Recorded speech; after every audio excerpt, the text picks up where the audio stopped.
If that's right, then, Ukraine is out in the cold. But we still have friends in Europe, and we have a limited time to become European. What does it mean to be European? That's a kind of vague thing. We don't have a friend in Washington anymore. My father hated the Americans. We sat, through the Battle of Britain while the Americans twiddled their thumbs and played baseball. Thank you for coming to Ukraine. It's your second time. It's first time I'm talking to you on camera. And I think I want to start by which other countries Ukraine reminds you of. We talked about some examples like Korea or Finland or even Vietnam.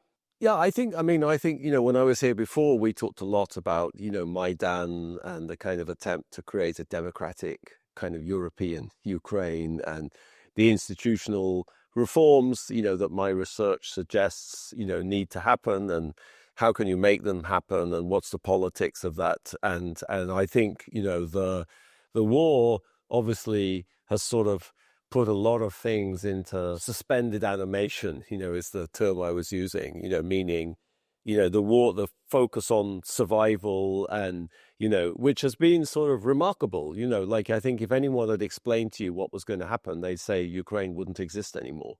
But Ukraine does exist, and it's just been extraordinary. But you're going to exit from this, but the threat is not going to go away. There'll be peace, but the threat will not go away. Then what? And I think for me, like what I've seen so far talking to people and is like, this is really, what in our theory we call a critical juncture. It's a moment where the society can go in different directions, very different directions. It can collapse like South Vietnam did, or it can flourish like North Korea did. And I think South Korea, but, or Taiwan or Finland, but which path is not determined, that's about the choices you make. It's about the Ukrainians. It's about what Ukrainians do and the Ukrainians' ability to kind of formulate a kind of project, What went wrong in South Vietnam? I think what went wrong in South Vietnam is that, they were much too reliant on the Americans. They were too reliant on American... Ironic in today's climate. Yeah. Well, there's a lesson to be learned there. They were too reliant on American weapons, American security guarantees, which turned out, not to be sustainable politically in the United States. They were too, and they didn't develop a kind of separate identity from the North Vietnamese. They didn't develop a national project, which could have allowed people to like really believe that we're something different, we can sustain a kind of nation. And then they collapsed, and I think that's an enormous difference, if you compare like Taiwan, for example. So in Taiwan, one of the tricks in Taiwan was, so this was a Kuomintang government. They left at the time of the Communist Revolution. They moved to Taiwan.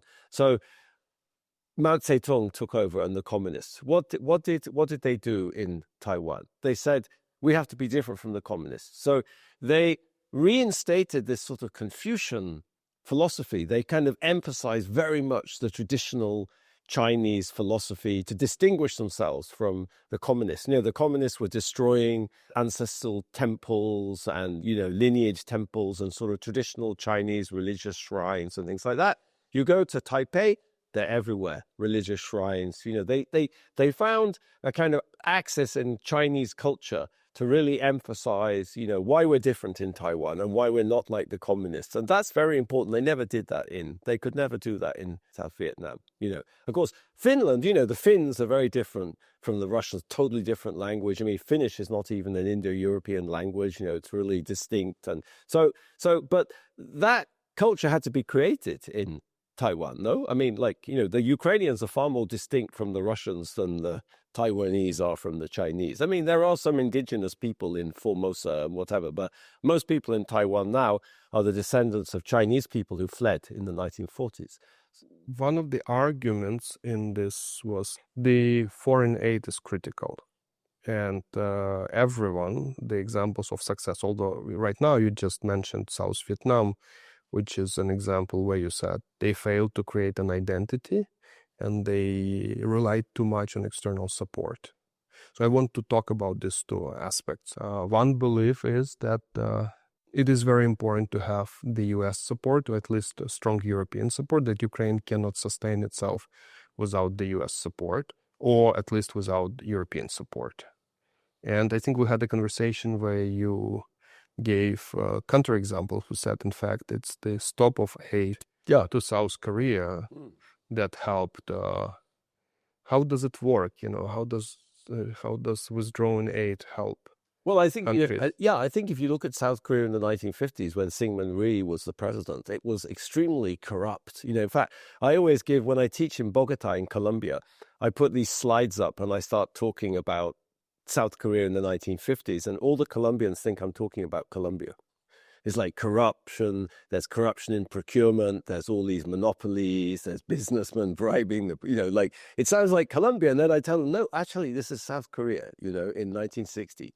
And the Americans got exasperated with this, and Kennedy started running down the aid. So that's actually one of the things that precipitated, President Park to sort of decide, we can't rely on the Americans. We need to do it ourselves. And what was one of his first priorities? A steel industry. Why did he care about steel? The World Bank said it'll never be economically viable. You can't, he wanted an armaments industry. And if you want to have an armaments industry, why? Because you can't rely on the Americans.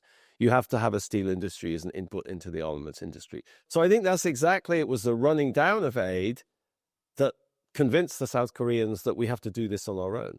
Yeah, and absolutely. So sure, the Americans, there's still American troops in South Korea, whatever. But I think it's almost the opposite of the truth that, it was the running down of aid that precipitated this kind of realization amongst Korean political elites that actually we need to take a new direction here. So we talked about the troops, by the way, right? And the idea that peacekeeping troops, they might hurt rather than help because they create a false sense of safety and relax the government. And that in the history of peacekeeping troops, they have not been too much of a success in terms of true deterrence. So that's one idea. The alternative idea is when you look at West Berlin, and that's the presence of the troops, which was a true commitment that prevented Soviets from taking over West Berlin. Which one is that, especially for Ukraine? Yeah, I mean, I think you could think of examples either way. You could think of examples where outside military interventions were important in, keeping some government going. And, but the example that, came to mind immediately for me, when we were discussing this the other evening is Congo, Democratic Republic of Congo, that I work in the Democratic Republic of Congo. I've been working there for 15 years. There's all these United Nations peacekeeping troops everywhere. They never do anything to stop anything. They don't stop the Rwandans invading.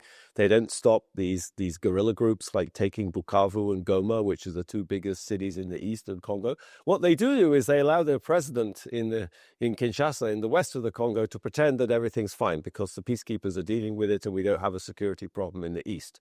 Actually, he doesn't care about the East, and he doesn't have to do anything because he can basically pretend that but for the people, these peacekeepers don't do anything. They just lull everybody into a false sense of security.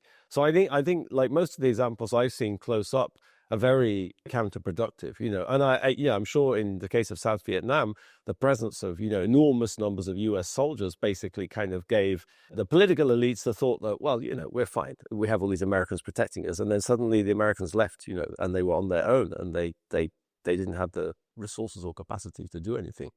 So the idea is that basically you need to stand on your own for these countries to develop a project or an idea to become sustainable.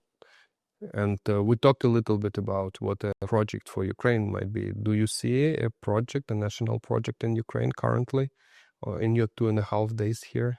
No.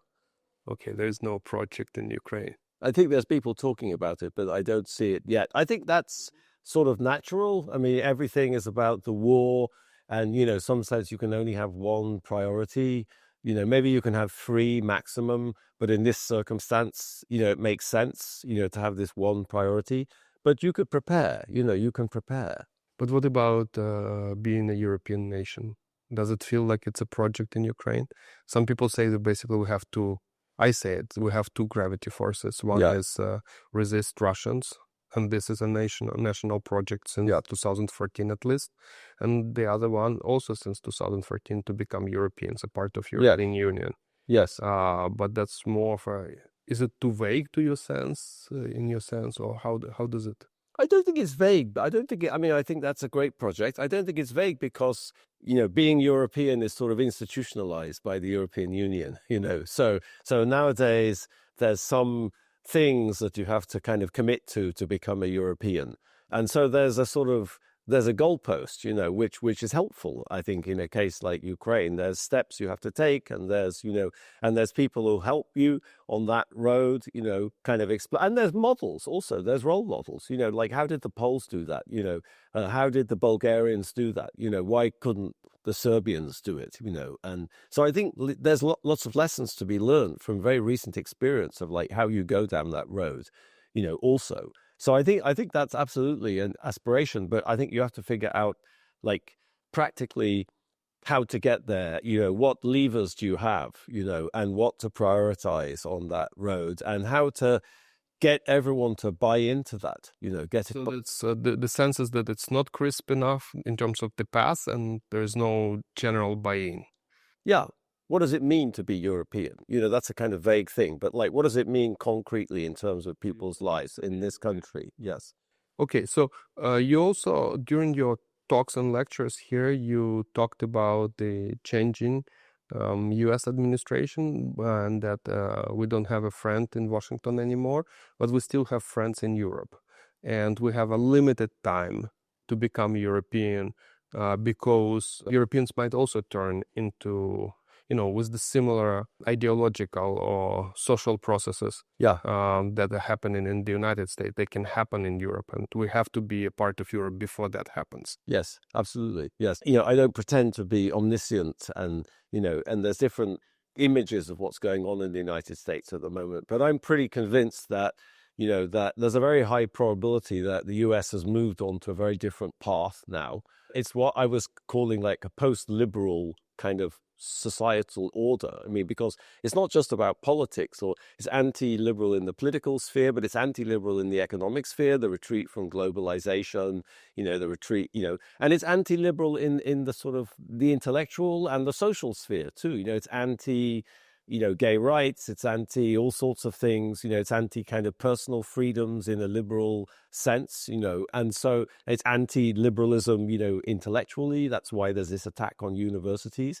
And I don't think this is just about President Trump. President Trump is a symptom of the way society's been moving, so I think there's a big likelihood that that model is going to gain momentum, and it's going to go forward, even when President Trump passes from the scene. And if that's right, then, Ukraine is out in the cold, because that's a very sort of specific isolationist model of foreign policy. And, I was reminding everybody also, it's not too long ago, I was telling the story of my father, Yes, that the US was isolationist even during World War II. Yes, for over 2 years, the US sat on their hands while Hitler annexed Europe, basically. The Japanese annexed Southeast Asia. The Americans did nothing, absolutely nothing, like to that kind of existential threat, to the world. They did nothing for over 2 years. It was only when the Japanese bombed Pearl Harbor, that they entered the war. If the Japanese hadn't done that, the Japanese decided that at some point the Americans were going to enter the war anyway, so they might as well strike first. But that, you could say that was a miscalculation. If that had not happened, they would have sat there, and who knows, like what we could do a nice counterfactual history. So my father hated the Americans because he just thought like that we sat through the Battle of Britain while the Americans twiddled their thumbs and played baseball. Where did your father or your parents live? Well, they lived in London during the war. Yeah, my father didn't fight in the military because he was an electrical engineer, and he worked on radar, the development of radar, basically. So he was like an exempt profession that helped develop radar, which was a kind of super high priority.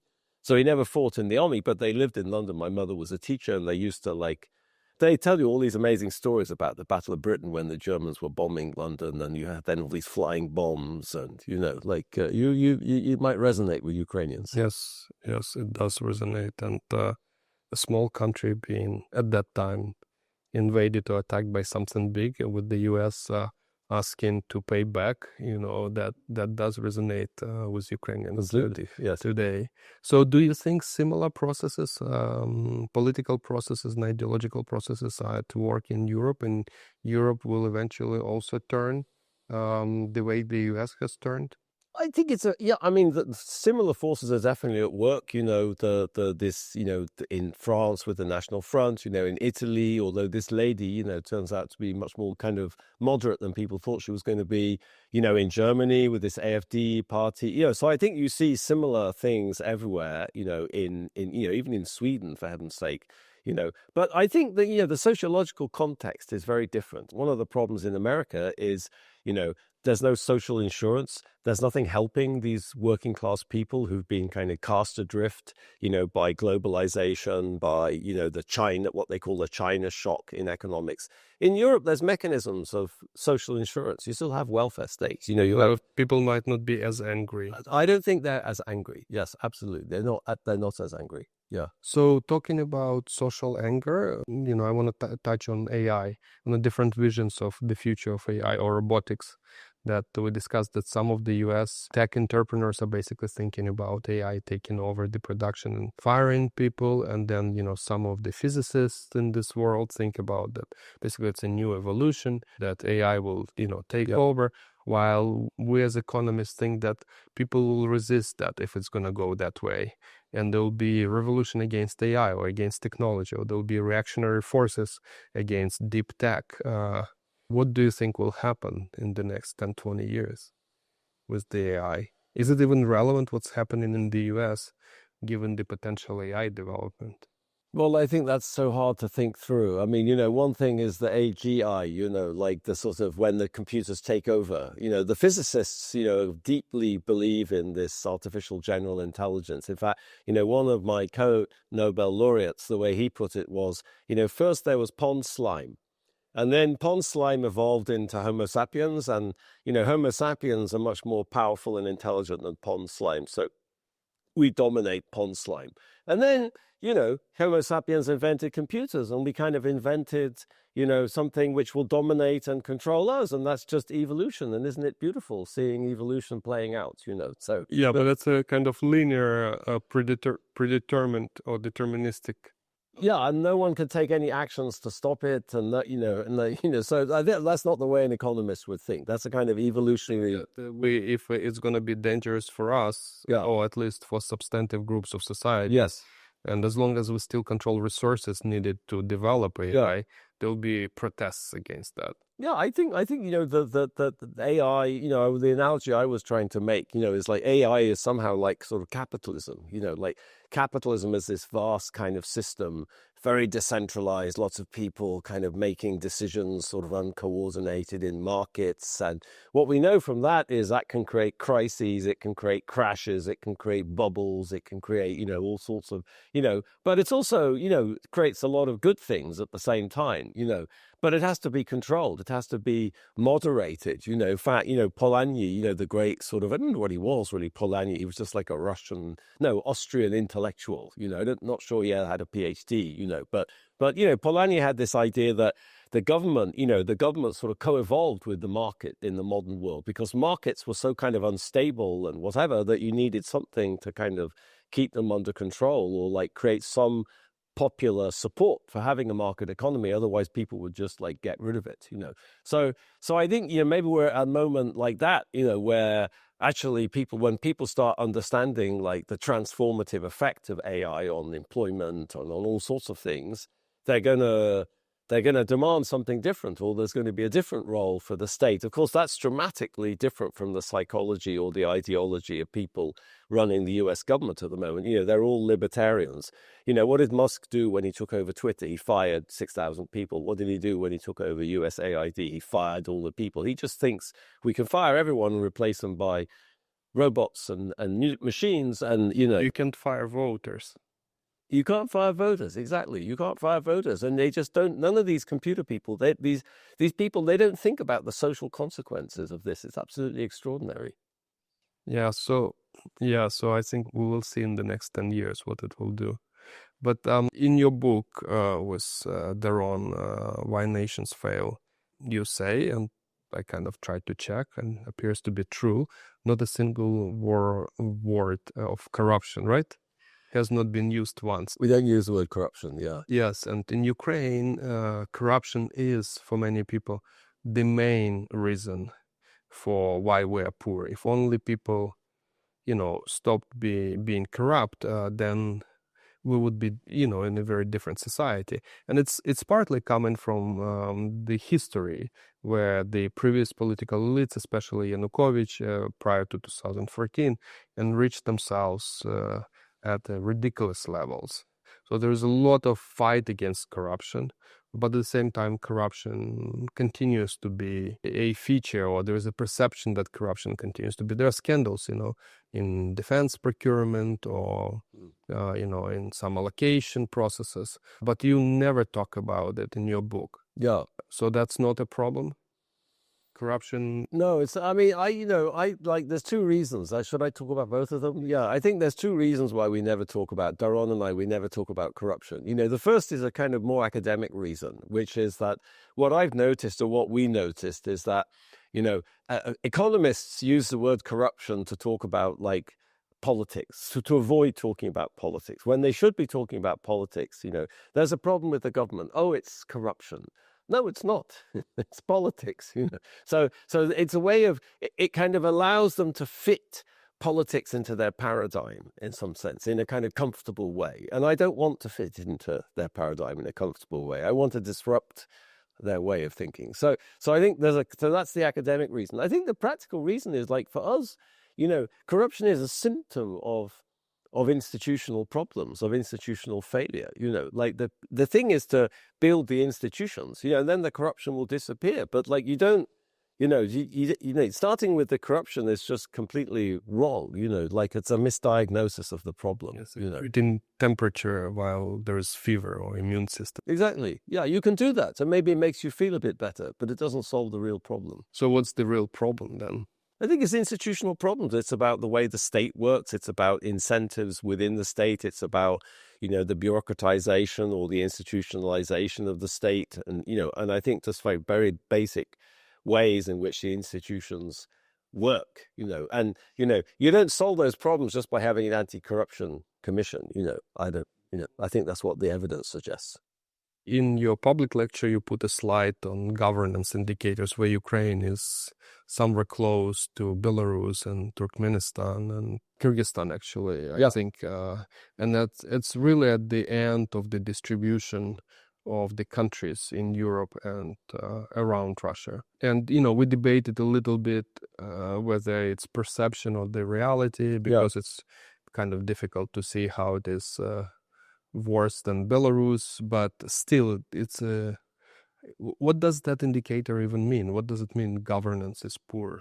Well, I think it's it's an aggregation of, I think, in that case, I put that up there because that's actually data from the ERBD. Yeah, the European Bank for Reconstruction. And it's 2023. It's relatively recent. Exactly. And that's an institution that was created at the time of the collapse of the Soviet Union to help these Eastern European countries kind of integrate, with the West. So, how they're thinking might be relevant, to your problems, which is why I put it up there. So, but I think, that's all based on perceptions, it's based on perceptions of, and I think, maybe it's, the focus is wrong, because if you're loading everything onto corruption, then Ukraine maybe looks bad, I don't know, in Belarus, maybe there's, I don't know much about Belarus, but I think generally speaking, my understanding of Belarus is it's like a patrimonial autocracy. Maybe there's a lot of corruption. It's just not publicized because the society is so repressed and media is repressed. And so it's difficult to publicize it. So you don't see it in Belarus. So you don't, so I think, that's probably a failure of the way they're measuring these sort of institutions and thinking about institutions. This is obsession with collecting these kind of cross-national indices of governance. And, people don't stop enough to ask, what is that measuring exactly? So I agree with that, but there's a difference between perception and reality, and it's very difficult to get objective data because the institutions are so different. But another slide which fascinated me and some people was about the inclusive versus extractive institutions, both on economic and political scale. You put Ukraine on the inclusive politically and extractive economically, and US wasn't inclusive, and some people, exactly, that was the reaction. Do we really have inclusive institutions, is what's happening right now in the US? Isn't it an example that actually institutions are weak and maybe not inclusive in the United States? Well, like, I think what we point out in Why Nations Fail, is like, there's always incentives in an inclusive society to throw it into reverse, and there's lots of examples of that in world history. The lead example we use in the book is Venice, which is such a spectacular example of possibly the richest country in the world in the late medieval period. Went into reverse, because the political system oligarchized. And then, to stabilize that, they banned the very economic institutions that had made Venice this kind of flourishing mercantile economy. Absolutely extraordinary. So I think, like, that's just to say, could that happen in the US? Yes, absolutely. Is it happening? Possibly. I mean, I think, what you see is President Trump doesn't care about the law. They're violating the law everywhere. They haven't really gone across the red line. What's the red line? The red line is the Supreme Court basically says that's illegal. You can't do it. Stop doing it, or reverse that. And Trump says, who's going to make me? Vance is already kind of anticipating that, quoting Andrew Jackson, from the 19th century, who sort of said, okay, the Supreme Court has made a ruling, let them enforce it. So paraphrasing Andrew Jackson. So then, okay, like, we're really in a different path now. Who's going to, this is what I was saying, yesterday, is like, this is actually a flaw in the institutional design in the United States, because at the time of the Constitutional Convention in Philadelphia, there was a lot of discussion of, should we have a Supreme Court evaluating the constitutionality of legislation, etc. And there was a huge amount of debate, and they could never agree. So when the Constitution was written and promulgated, that was left out of the discussion.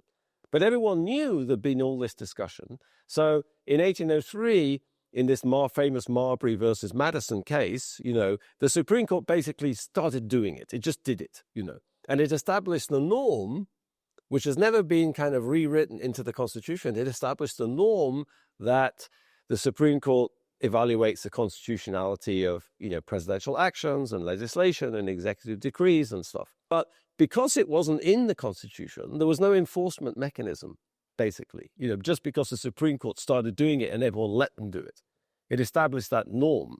So I think that could crumble, basically. I think everybody's thinking that at the moment. Yeah.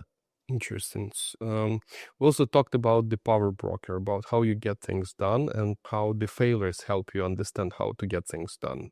So what is, it's like one of the examples was that you simply start doing things. Robert Moses, yeah. Yeah. Correct. Yeah. That, and you were given this fascinating, another example about Roosevelt, about how you simply give everyone the credit for things, people opposed to do, right? Yes.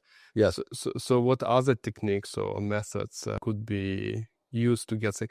Isn't Trump doing that, simply getting things done to dismantle the institutions? Yeah, I think he is getting things done, but I think he's getting things done without a clear sense of why he's doing it. Well, what's the objective, like, right? As far as I can see, there's no proper evaluation of, like, what does the government actually do and which bits of it are valuable or not valuable? Like, think about, all of this closing down, scientific research or subsidies to scientific research. Has anyone done any evaluation of the benefits of that research? No, it's just completely ideological. So I think that's the difference. Yes.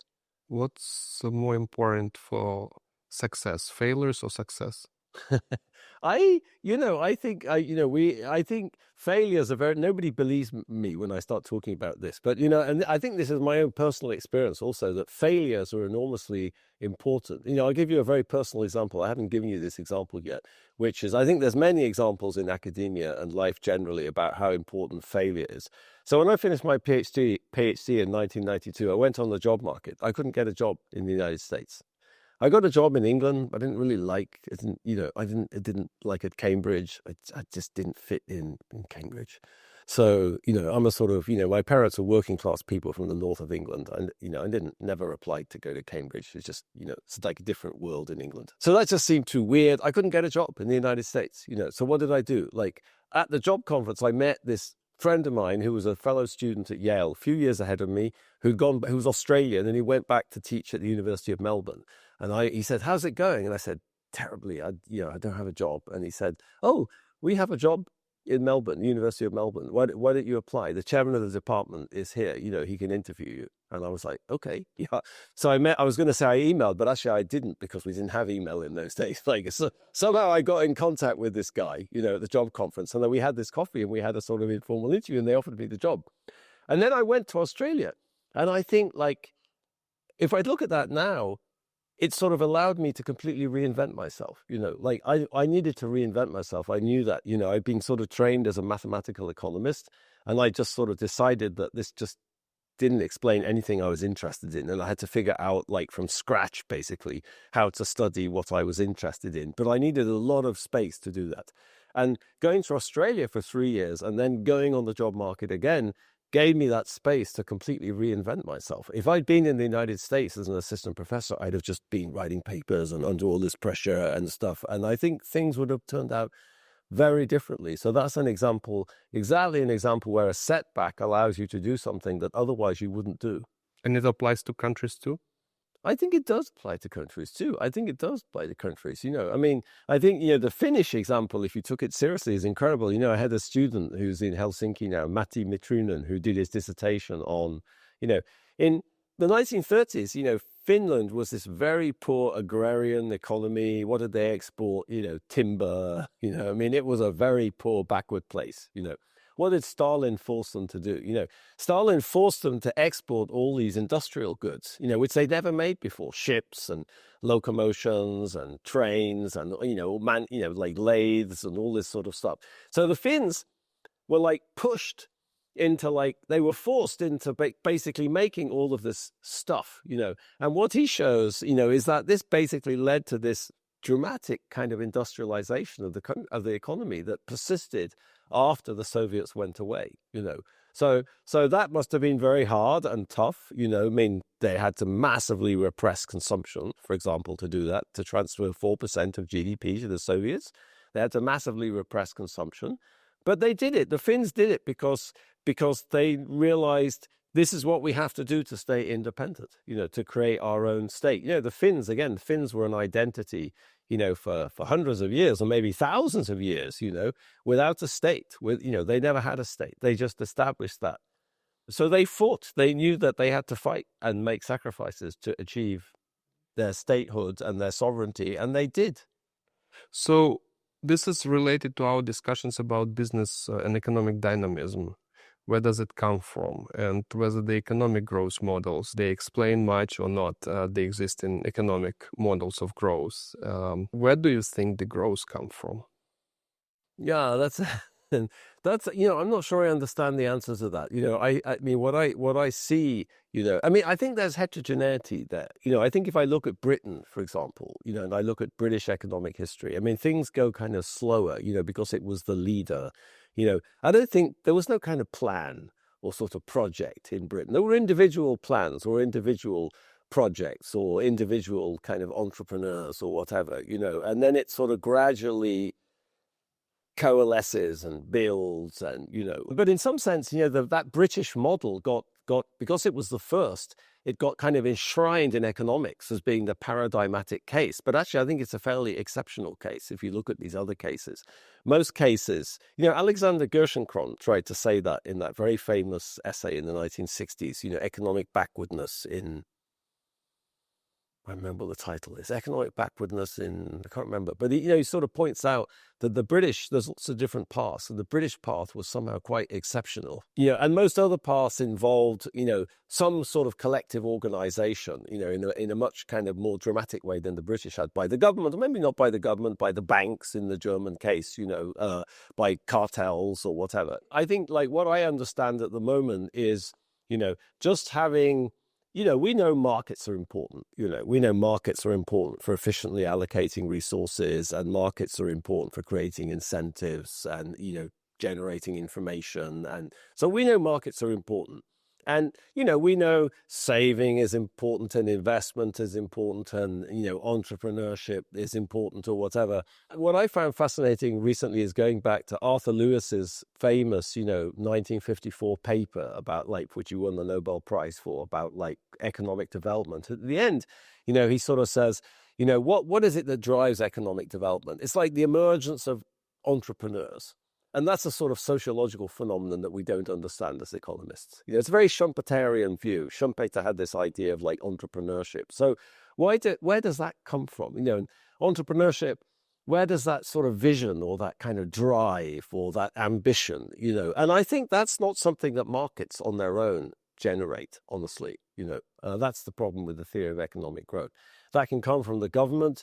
It can come from society. I don't think that ever really came from the government in the United States, but that's a very Anglo-Saxon thing. Maybe there's an Anglo-Saxon cultural model there, and other parts of the world are very different, in terms of what it takes to get that kind of entrepreneurship moving and get the society moving together, to kind of achieve something. I have a last question. So what is the role of education in growth? And maybe more importantly, what should the modern or today's education be about? What should we be teaching in universities? I think, education is sort of, crucial, as every economist knows. But, let me stick on the theme of these kind of transitions. What I see in, the Korean and the Taiwanese case, is that at the time of this transition, there was enormous amount of investment in education. Okay, so you could say as an economist, that was good because it raised people's productivity, and that's all true, But I think what was crucial about that is this element of shared prosperity. What you see in those places is the transition happens, there's very rapid economic growth, there's hardly any increase in inequality. So the investment in education guaranteed that the wealth was spread, and that was extremely important for keeping the project on track. If the project starts and you get this enormous increase in inequality, which is part of the problem in China, or other cases, then it can go off the rails because people are well, why do we make all those sacrifices? There's sacrifices at the start to make this happen. My favorite Korean example I gave is, when there was a financial crisis and the International Monetary Fund came in and there was a budget deficit, what did the Korean government do? They asked people to bring their gold in. Just donate your gold to the government. Bring your gold.